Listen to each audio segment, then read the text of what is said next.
Ven, celebra con nosotros estos años dorados. El sábado 24 de junio les esperamos a las 3 de la tarde para todas las personas desde los 65 años de edad.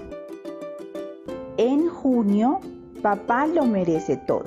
Este domingo 25 de junio les esperamos a todos los papás del Renuevo para celebrar su día. Todos los días de lunes a viernes a las 6:30 de la mañana, Renuevo con la Palabra. Un tiempo devocional para todos. Y los martes recordemos que tenemos nuestro ayuno. Los esperamos en el templo o conectados de 9 de la mañana al mediodía. No nos olvidemos del altar de oración. Todos los días a las 12 estaremos conectados. Acompáñenos por el grupo de WhatsApp de la iglesia. Gracias. Presencia, palabra y poder. Los invitamos el jueves a las 7 p.m. Los esperamos en el templo. La canasta del amor, para ayudar a todas las familias que podamos con nuestro aporte. Alimentos no perecederos. Y recordemos que los domingos tenemos aquí una cita en nuestro culto familiar a las 9 de la mañana. Todos estamos invitados. Niños, el domingo no se les olvide a las 9 en el Renuevo Kids. Los esperamos.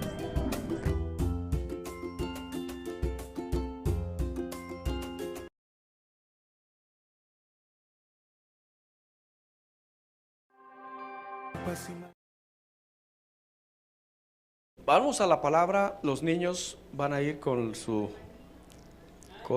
maestra. Bien, vamos a tratar hoy un tema que por su importancia es la causa de que el Señor Jesucristo haya venido a esta tierra. Vamos a hablar el día de hoy acerca de 3 preguntas respecto a la salvación. Pero quiero que una primera pregunta la compartan entre ustedes. La persona que está ahí a su lado, pregúntele y charle con él 30 segundos, 1 minuto. Pregúntele esto: ¿por qué piensas que eres salvo? Eso. Y compartan su respuesta.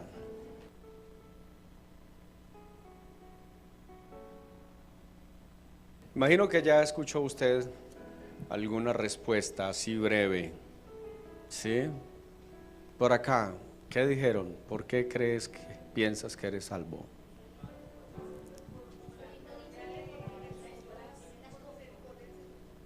Porque el Señor la escogió. Por acá, por misericordia del Señor.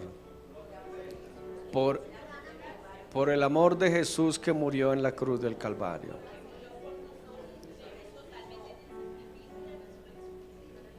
Eso, porque murió por nosotros. Bien, ¿qué dicen por acá?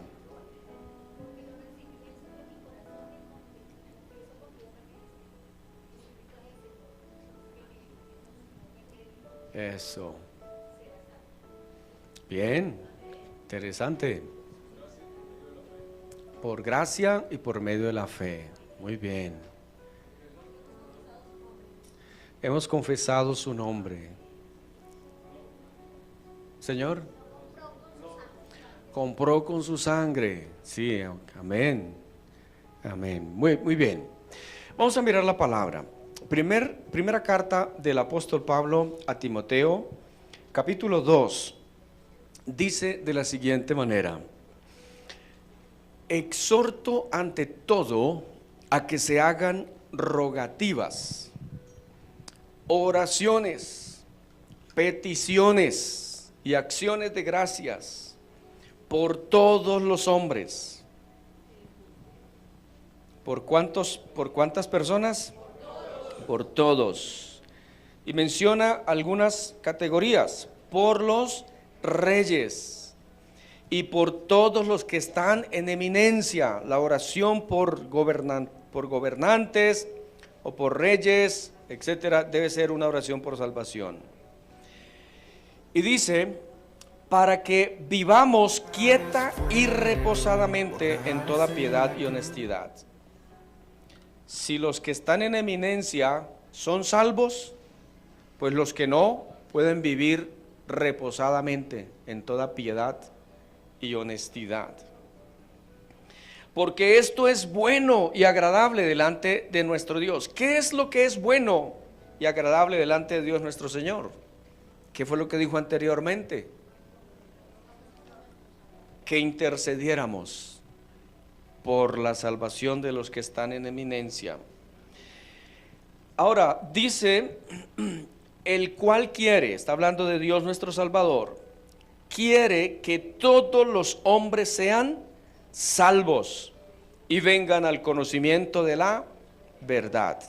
Bien, entonces se muestra a Dios como Salvador, nuestro Salvador. Dios se ha mostrado como nuestro Rey, como nuestro legislador, como nuestro juez, como nuestro proveedor, como nuestro creador.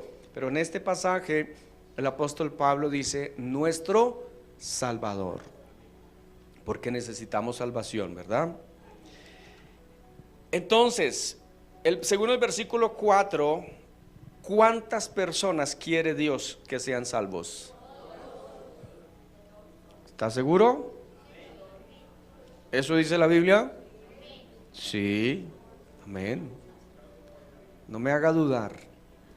El cual quiere que todos los seres humanos sean salvos y vengan al conocimiento de la verdad. Amén. Luego hace otra serie de afirmaciones. Porque hay un solo Dios y hay un solo mediador entre Dios y los hombres, Jesucristo, hombre. ¿Qué hizo? El cual se dio a sí mismo en rescate por todos, de lo cual se dio testimonio a su debido tiempo. Para esto fui constituido predicador y apóstol, digo verdad en Cristo, no miento, y maestro de los gentiles en fe y en verdad.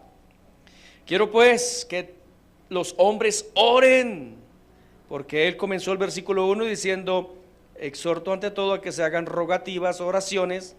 Entonces el versículo 8 dice, quiero que oren. ¿En dónde? En todo lugar.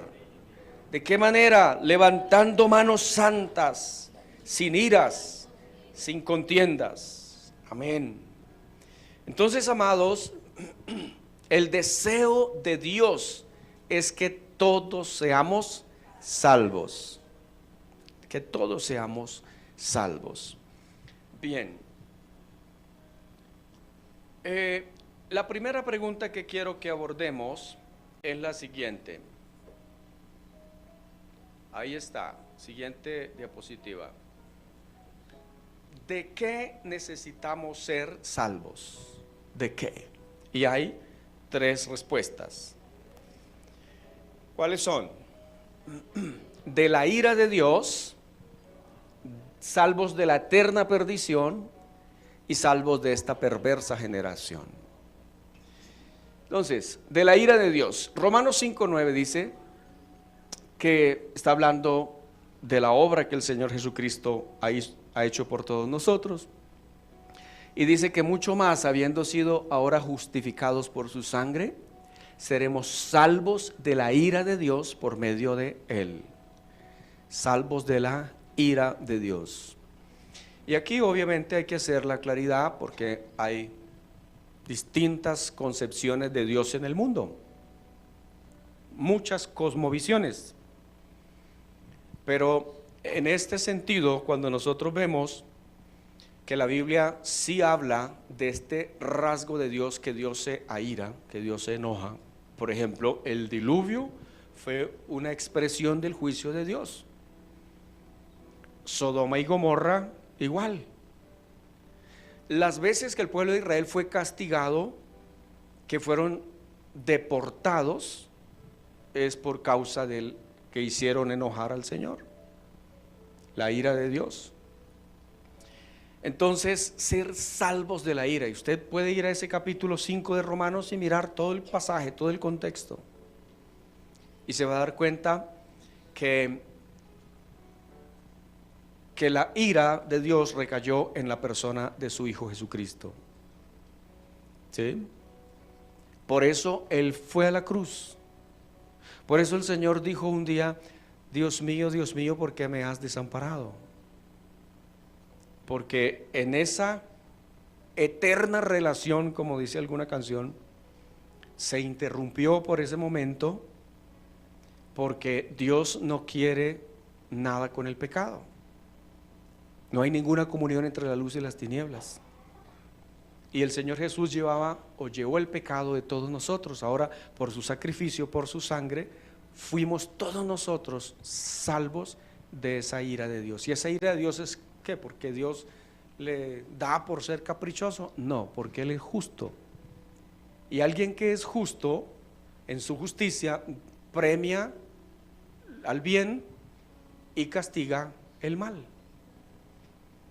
Pero entonces, en este caso, para satisfacer la justicia de Dios, todo ese pecado de la humanidad recae en la persona de Jesús.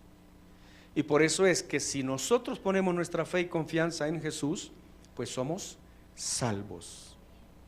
Si alguien quiere salvarse a sí mismo por sus propias obras, por su propia justicia, eso no le servirá de nada. Nuestras muchas justicias serán como un trapo sucio, no sirve para nada. Entonces, salvos de la ira, y esto es importante, de la eterna perdición. Mire, amados, hoy nosotros estamos en este lugar, mañana no sabemos en qué momento Dios nos llame a su presencia, no sabemos en qué momento Él venga por su iglesia, no lo sabemos. Por ejemplo, hace como que 15 días hubo un temblor aquí como a estas horas, ¿cierto? Pero creo que hace 15, ¿sí? Eso. Pero hubo otros que estábamos durmiendo, a lo mejor 4 de la mañana, o otro que fue por allá como a las 2. Eso. Entonces, si llegara a ocurrir un cataclismo así de una magnitud bien impresionante, ¿qué opciones tendríamos, verdad? Entonces, hoy estamos bien, y gracias al Señor porque estamos bien. Él nos puede llamar a la hora que Él quiera. Y vamos a exigirle a Dios: ay, señores, que yo no me quiero morir en un terremoto. No sabemos. ¿Sí? No lo sabemos. Él puede contestar la oración de la persona que dice: ay, Señor, yo me quiero morir en mi camita, que me acueste y que ni sepa que algo me dolió, ni un dolorcito de muela. Bueno, Dios le puede conceder ese anhelo, pero no siempre es así. Entonces, amados, pensemos que tenemos la facultad de despertarnos después de la muerte, que tenemos el potencial de tener vida eterna. ¿Dónde pasaremos nuestra eternidad? Entonces, si usted recuerda ese relato del Señor Jesucristo, del hombre rico y de Lázaro, y donde el hombre rico, después de que murió, abrió sus ojos, estaba en tormentos, atormentado en una llama. Entonces, aunque él argumentó allí con Abraham diciéndole: no, déjame ir allá, envía a esta otra persona, que alguien se levante de los muertos, ¿qué fue la respuesta? No, porque ¿sabe algo que no hay en el infierno? Misericordia. Lo que fue, fue. Ay, es que ahora sí creo. Los demonios también creen y tiemblan, pero estás teniendo la oportunidad. ¿Cuándo es el día de salvación? Hoy. ¿Por qué dice eso la Biblia? Porque hay gente que le gusta siempre andar dilatando las decisiones tan importantes como las que tienen que ver con la eternidad, procrastinando hasta la salvación, ponerse a cuentas con Dios. El Señor llama al arrepentimiento y Él dice: vengan y estemos a cuentas. Si tus pecados fueren rojos como el carmesí, vendrán a ser como blanca lana. Estemos a cuenta, charlemos, para que la gente después no diga: ay, Señor, qué pena contigo, es que yo nunca tuve la oportunidad. No, así no funciona. Entonces, la vida eterna, por lo cual eres inexcusable, hombre, quien quiera que seas, dice Romanos 1. Entonces, no hay excusa delante de Dios.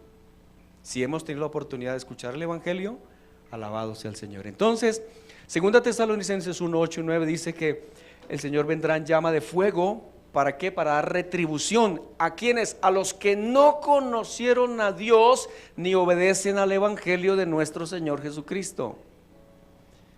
Pero no conocieron a Dios no es que por falta de que Dios se haya revelado. No, lo que de Dios se conoce, Romanos 1, 18, es conocido porque Dios se manifestó, la revelación natural. Y dice, Dios se da a conocer por medio de las cosas hechas, de modo que no tienen excusa. Su eterno poder y deidad se hace claramente visible desde la fundación del mundo, explica la misma Biblia.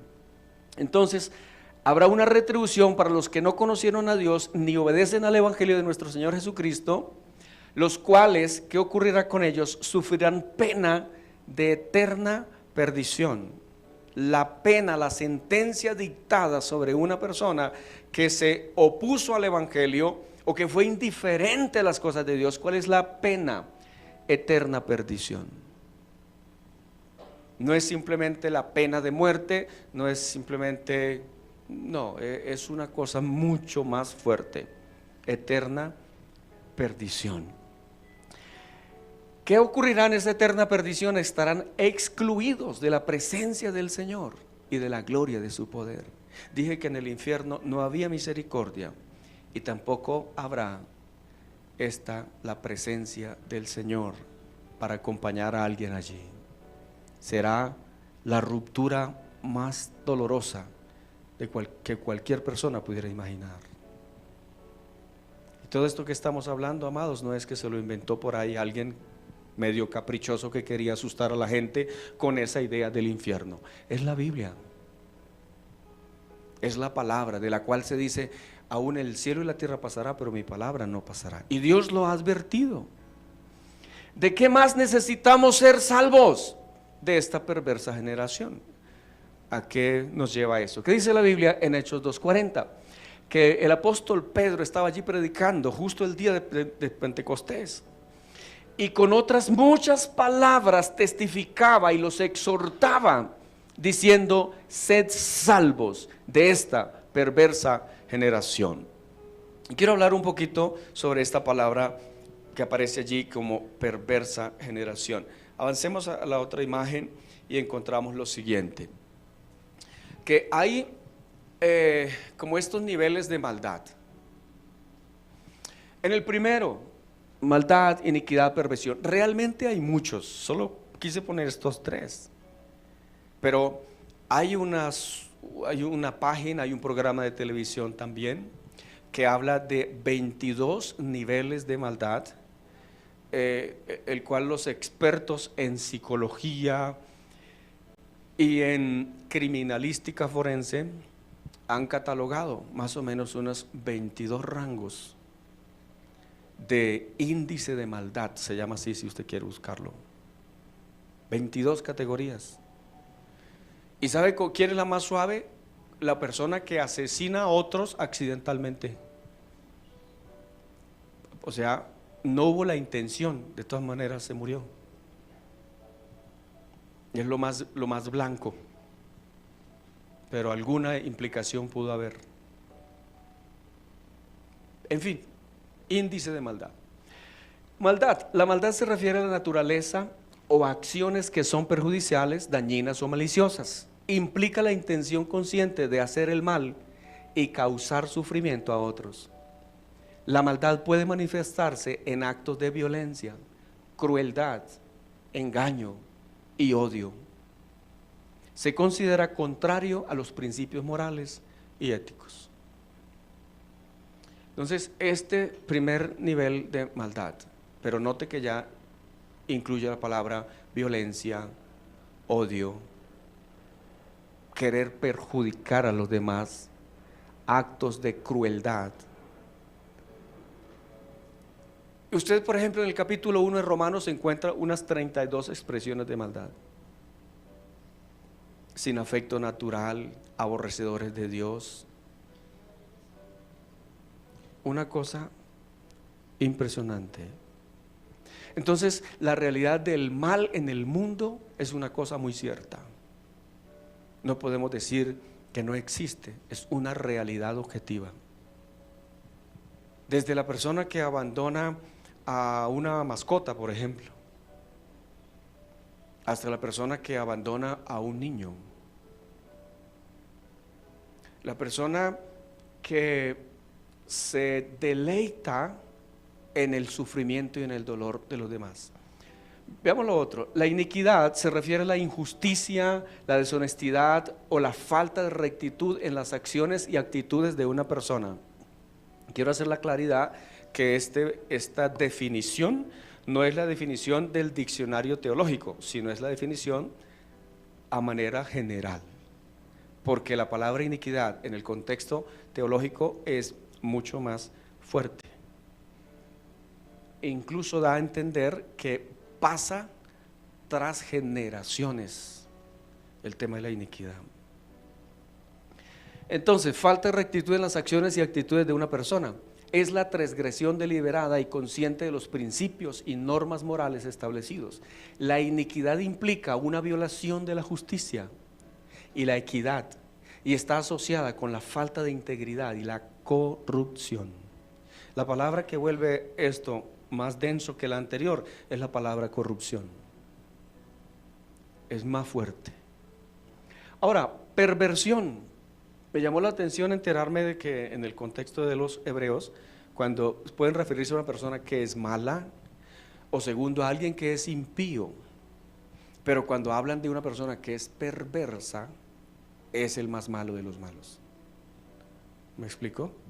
Entonces, perversión se refiere a la desviación o corrupción de los valores, las normas y estándares aceptados socialmente.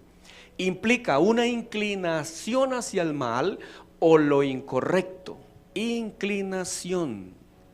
Y este asunto, una persona perversa no simplemente hace lo malo, sino que quiere incitar a otros a hacer lo malo.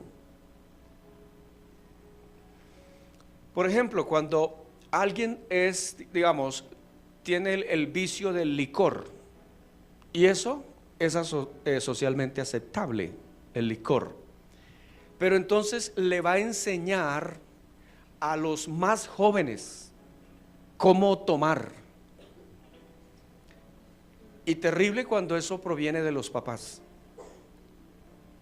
porque en algunos lugares, hablando de nuestro país, se habla de los papás cuando los hijos ya tienen cierta edad y les quieren enseñar a ser hombres. ¿Y sabe cómo les enseñan? Llevándolos a un prostíbulo.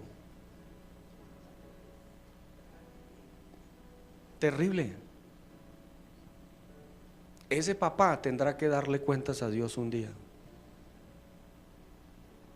Como el que le dice en el discurso una cosa a su hijo, pero en la práctica hace otra.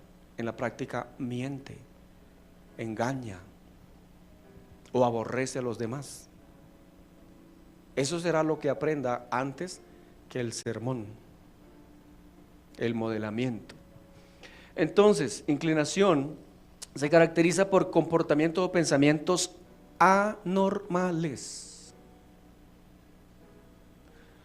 En esta cuestión entra una amplia categoría de personas, pero, por ejemplo, para nosotros se ha vuelto icónicos ciertas personas.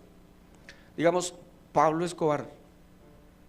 Y sabe que da tristeza y causa mucho dolor ir a un lugar como Monserrate y ver las tiendas de allí vendiendo souvenirs con camisetas de Pablo Escobar, gorras de Pablo Escobar, llaveros de Pablo Escobar.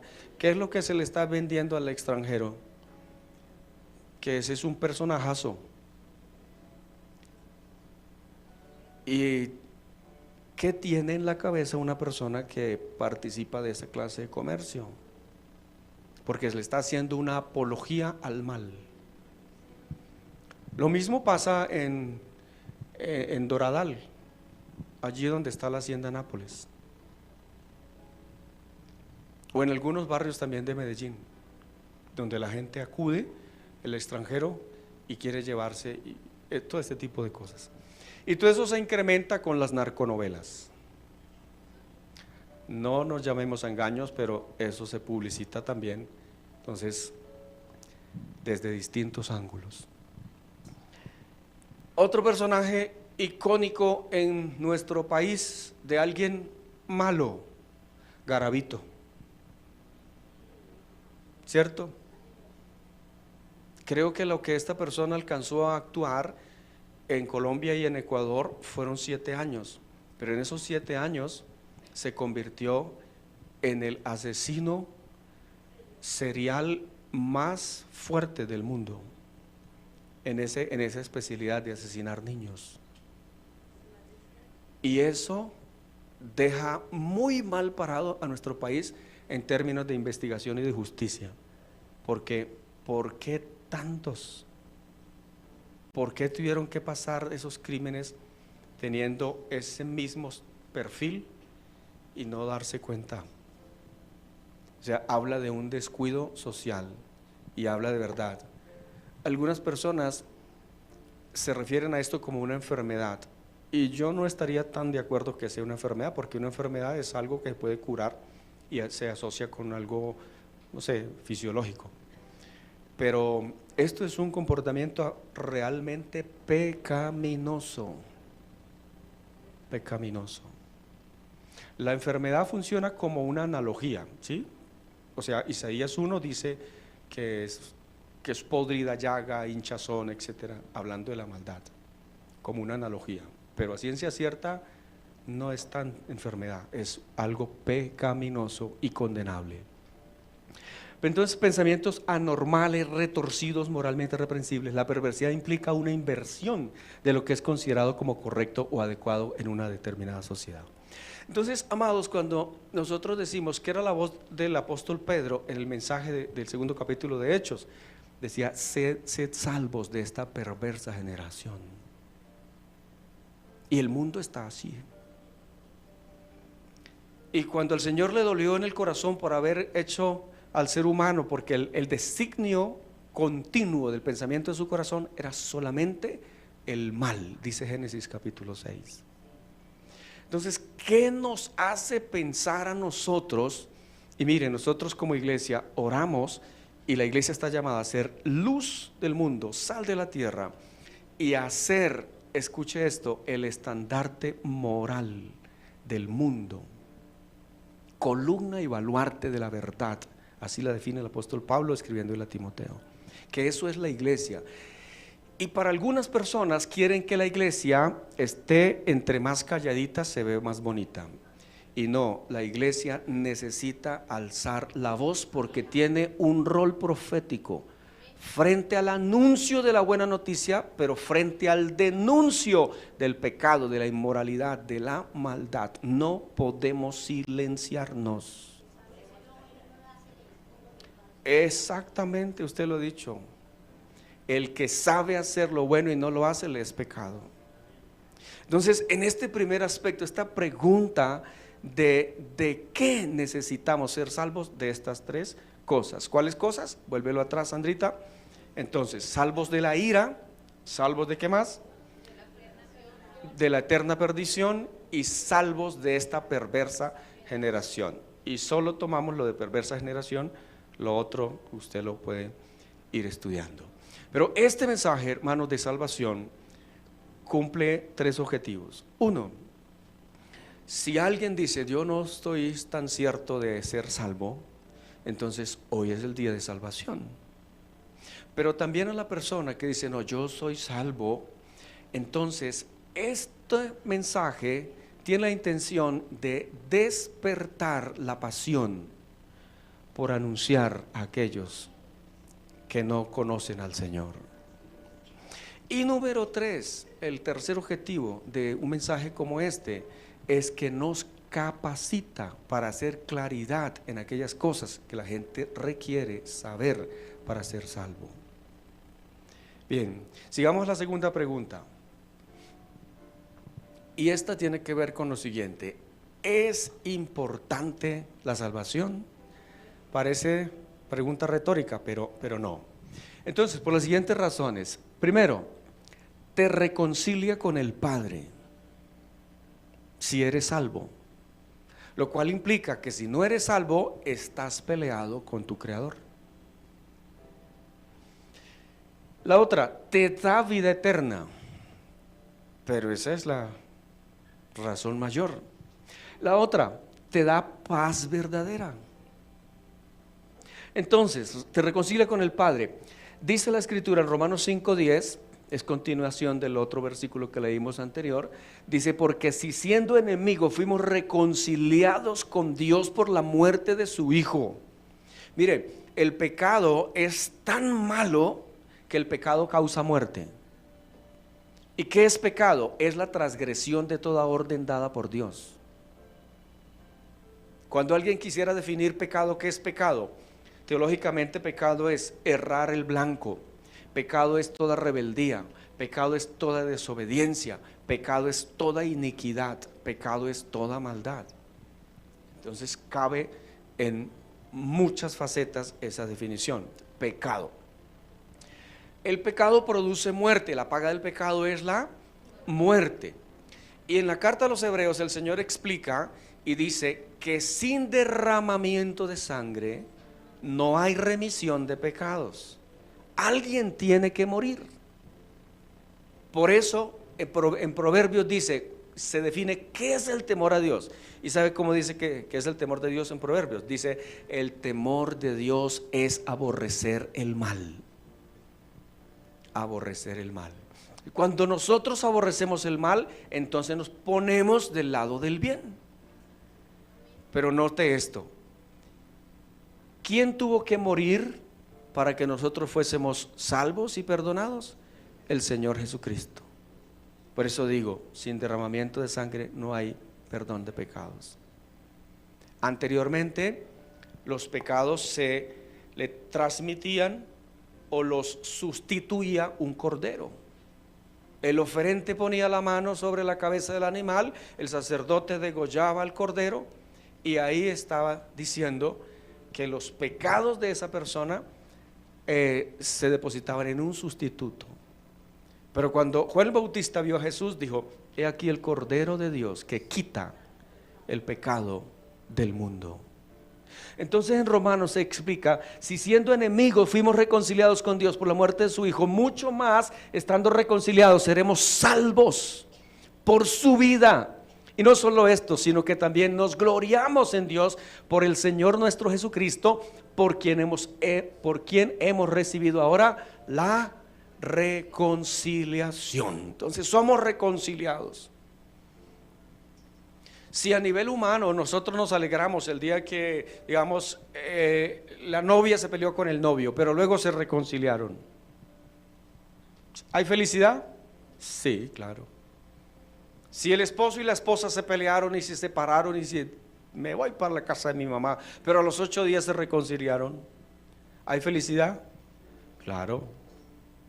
La Biblia dice que hay fiesta en los cielos cuando un pecador se arrepiente. La reconciliación. Es más, hemos recibido el ministerio de la reconciliación. Vida eterna. De cierto os digo, el que cree en mí tiene vida eterna. Juan 6:47.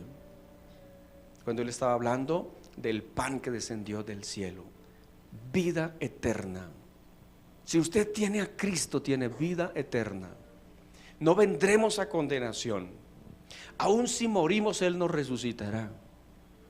Tenemos vida eterna. Entonces, ¿es importante la salvación? Por supuesto. Te da paz verdadera. Mira, ¿cuántas personas anhelan tener paz? Y se puede de pronto proclamar el mensaje político de la paz total. Pero si la gente no tiene paz con Dios en su corazón, así hayan 100 paz total.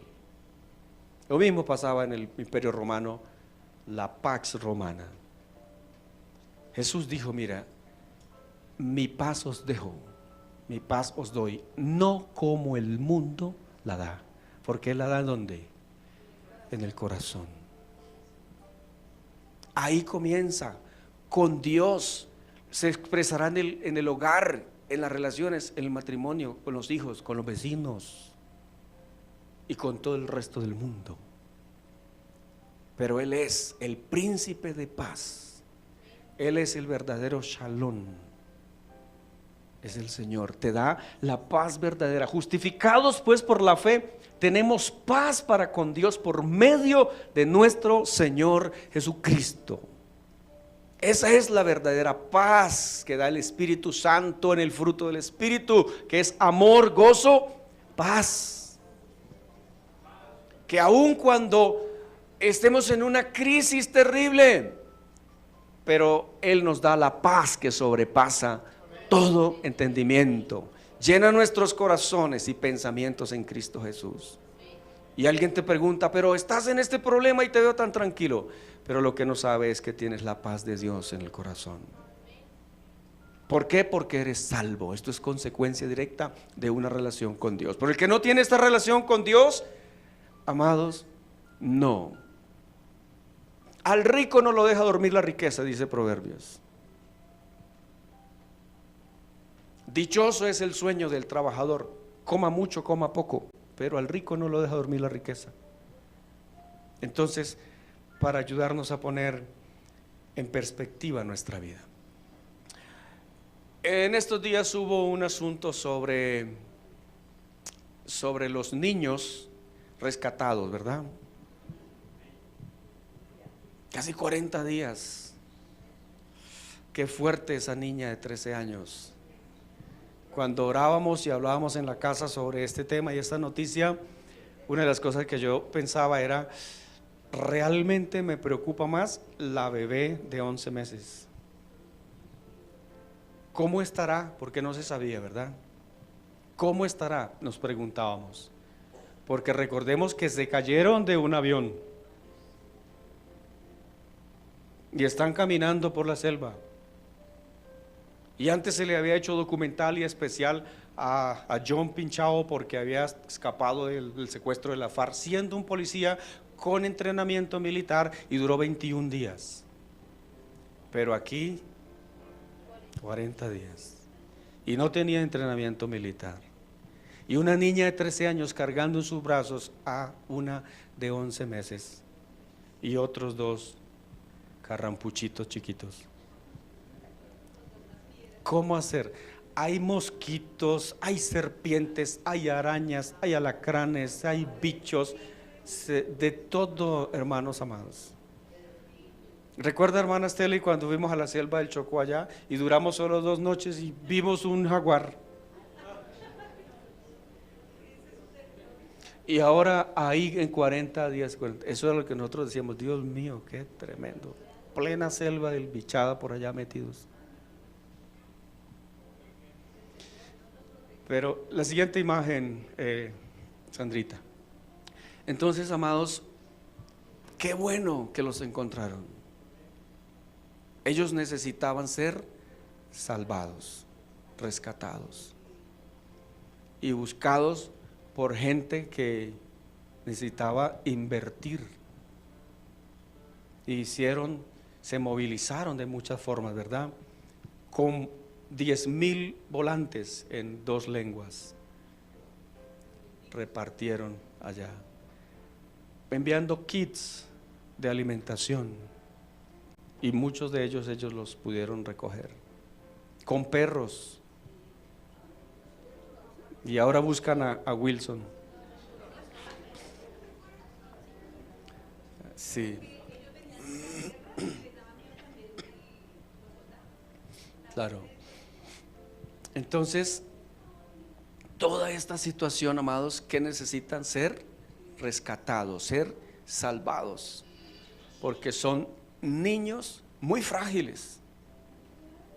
Pero ¿cómo es Dios de verdad para guardarlos? Y las personas que de alguna manera estaban orando, cuando nos uníamos a esa oración, gracias al Señor que ya están con su familia. Y si les preguntamos a ellos, ¿era importante para ellos ser rescatados, ser salvados? Creo que sí. El general que estaba al frente de la operación decía, en sus ojos solo había agradecimiento. Qué bonito, ¿verdad? ¿Qué hay en tu corazón por tu Salvador? Amén. La tercera pregunta, Sandrita. ¿Cómo podemos ser salvos? Tenemos tres opciones acá. La número 1, arrepintiéndonos de los pecados, creyendo en el Señor Jesucristo, recibiendo a Jesús como Salvador. ¿Por qué el arrepentimiento? Esta palabra, la palabra original que se traduce como arrepentimiento, significa cambio de pensamiento, cambio de mentalidad. Y ahí, mire, usted estudia, encuentra los mensajes que predicaron los apóstoles, incluso los del Señor Jesucristo en los evangelios, en el libro de los Hechos, llevando a las personas al arrepentimiento. ¿A qué le apuntaba? ¿Qué era lo que hacía el Señor? Provocar que la gente fuera consciente de sus pecados y que estaban haciendo las cosas de manera equivocada. Necesitaban cambiar. No importa que alguien dijera, pero yo tengo una vida religiosa. Recuerda aquel joven, maestro, ¿qué tengo que hacer para ser salvo? El Señor lo dirige, vamos a la primera etapa, los mandamientos, ¿sabes? Esto. Él dijo, todo eso lo he guardado desde el principio. Y el Señor, sin decirle, a ver, a mí me parece que no, pero le dijo de manera indirecta, examinó el primero. Le dijo, ok, bueno, está bien, entonces anda, vende todo lo que tienes, dalo a los pobres y ven y sígueme. ¿Sabe lo que le estaba diciendo? Vamos a examinar el primer mandamiento. No tendrás dioses ajenos. Y como el dinero se suele convertir en un dios, entonces él le hizo el examen por ese lado. ¿Y qué pasó con aquel joven rico? Se fue muy triste porque tenía muchas posesiones. ¿Sabe que por nuestras fuerzas no nos podemos salvar? Que aunque la gente diga yo tengo una religión, no, necesita tener a Cristo y necesita cambiar de pensamiento, de mentalidad. Necesita cambiar el chip. Exacto. Entonces, el tiempo se ha cumplido, el reino de Dios se ha acercado, arrepentidos y creen en el evangelio. Arrepentimiento y fe, es lo que el Señor dice. ¿Cómo podemos ser salvos? Así. Pero dice también en Hechos 16:30, el carcelero tenía allí a Pablo y a Silas, y hubo todo un tremendo susto esa noche. Él dijo, esta noche es inolvidable. ¿Cómo así? Esta gente cantan salmos aquí, están adorando a su Mesías, a Jesucristo, y estamos en un problema. Pero aquel hombre lo sacó de la cárcel y les dijo, señores, ¿qué debo hacer para ser salvo? Si ve, amados, que hay mucha gente, tanto el joven rico tiene la inquietud de ser salvo, como el director del INPET, también el carcelero o el guardia de seguridad. Pero cada uno tenemos una pregunta por la salvación. ¿Y qué le dijo? Le respondieron, cree en el Señor Jesucristo y serás salvo tú y tu casa. Pero quise dejar la otra frase que dice, y le hablaron la palabra del Señor a él y a todos los que estaban en su casa. Porque a veces la gente se queda solo con la primera frase y uno se encuentra algunas personas orando, ay Dios mío, pastora, yo me voy a orar por mi hijo, yo quiero que él sea salvo y yo me acojo a la promesa, cree en el Señor Jesucristo, serás salvo tú y tu casa. Sí, pero y el resto de la palabra que dice, y le predicaron la palabra a los que estaban en la casa. Porque hay que tener unas cosas aquí claras. Nadie es salvo porque es que mi papá es cristiano. No, Dios no tiene nietos, Él tiene hijos. Y cada joven, cada hijo de creyente necesita tomar su decisión por Dios. No se puede buscar la fe de sus papás como escampadero. Qué bueno que haya tenido una muy buena relación y una muy buena enseñanza, pero debe tomar una decisión personal.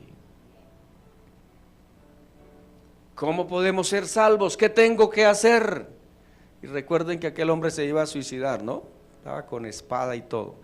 Y allí le dijeron, oiga, vas a ser salvo tú y tu familia. Y Él les lavó las heridas, los llevó para la casa, les hizo arepas o pizza o bueno, alguna cosa, chocolate, y eso se puso bueno. Recibiendo a Jesús como mi Salvador, a los suyos vino, los suyos no le recibieron, mas a todos los que le recibieron, a los que creen en su nombre, les dio potestad de ser hechos hijos de Dios. Hay que recibirlo. Esa es una acción voluntaria que se tiene que hacer. Y hay que expresar: el que cree en el corazón pero confiesa con su boca será salvo. Con el corazón se cree para justicia, con la boca se confiesa para salvación. Por eso es que nosotros decimos: ¿quiere ser salvo? Ore conmigo esta oración, confiese a Jesús como su Salvador. Terminamos con la siguiente imagen, donde muchas personas en distintos lugares han necesitado ser salvados. Aquellos que una mina implosionó y quedaron allá metidos, y los rescatistas tienen que ir. Pregunto: ¿podrían haber salido ellos por sus propias fuerzas? ¿Qué necesitaban? Unos salvadores. Los que estaban en la mina de Chile, si los hubieran dejado allá, ¿hubieran sobrevivido? Necesitaban unos salvadores. Los que quedaron en las grutas donde se metió el agua allí y quedaron sumergidos en Indonesia, todo un curso de un colegio con su profesor, necesitaron ser rescatados. Cada una de estas imágenes, y usted encontrará montones, la gente no va a sobrevivir si no son ayudados. Dios quiso que nosotros necesitáramos un Salvador, y Él es nuestro Salvador. Él llegó en helicóptero, llegó con casco y llegó con ¿qué más?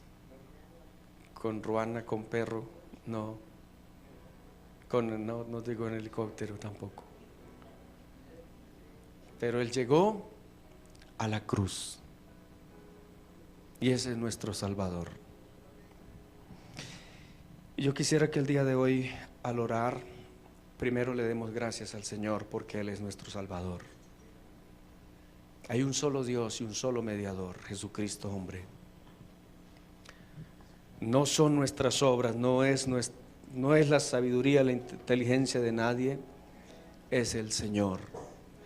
Pero a la vez también pensemos en aquellas personas que usted sabe y conoce que necesitan ser rescatadas, necesitan ser salvadas, y a lo mejor están en su familia y están cercanas a su casa. Si usted es un instrumento en las manos del Señor, puede ser usado por Dios para presentarles al Salvador.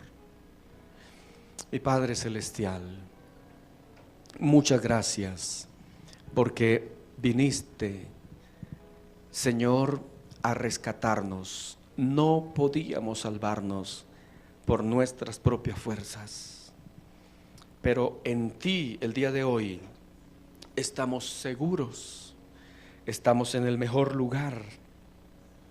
Hemos sido salvos por la fe, por la gracia.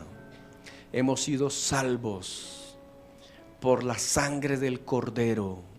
Hemos sido comprados, hemos sido adoptados, hemos sido justificados, hemos sido redimidos. Qué valiosas palabras, Señor, para recordarnos que tú, Señor, por amor nos salvaste. A lo suyo vino, pero los suyos no lo recibieron. Pero los que le recibieron les dio potestad, les dio poder, les dio el derecho de ser hechos hijos de Dios. Por eso, si en este lugar, en esta reunión, en este recinto hay alguien que dice: hoy quiero entregarle mi vida a mi Salvador para que la salve. Si alguien quiere decirle: Señor, yo quiero recibirte, Si alguien quiere decirle, Señor, yo quiero consagrarme a ti, ore conmigo, dígale: mi Señor y mi Dios, yo te doy muchas gracias porque viniste a morir en la cruz para perdonar mis pecados y para salvarme y para darme una nueva vida, para darme paz, para darme una vida en abundancia.